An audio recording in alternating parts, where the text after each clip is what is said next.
السلام علیکم ورحمۃ اللہ وبرکاتہ۔ نحمدہ ونصلی علی رسولہ الکریم، اما بعد۔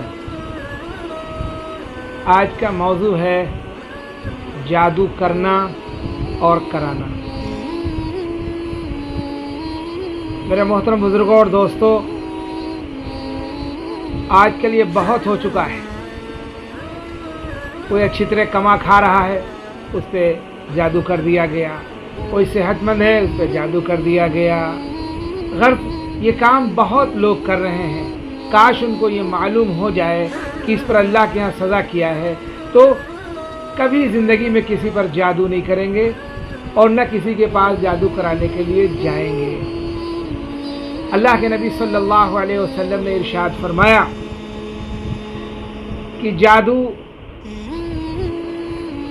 کرانے کے لیے کسی جادوگر کے پاس جانا، اللہ تعالی اس کی 40 دن تک کوئی عبادت قبول نہیں فرماتے ہیں۔ 40 دن تک اس کی عبادت کو قبول نہیں فرماتے ہیں۔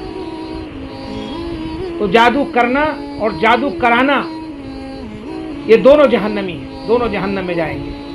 شب برات میں اللہ سب کے گناہوں کو معاف کر دیتا ہے، مگر جادوگر جو جادو کراتا ہے یا کرتا ہے، اللہ اس کو معاف نہیں کرتا۔ اللہ تعالی ہمیں اس بیماری سے حفاظت فرمائے اور جادو کرنے والوں کے لیے ہدایت کے فیصلے فرمائے اور جادوگر مجرموں کی اللہ پکڑ فرمائے۔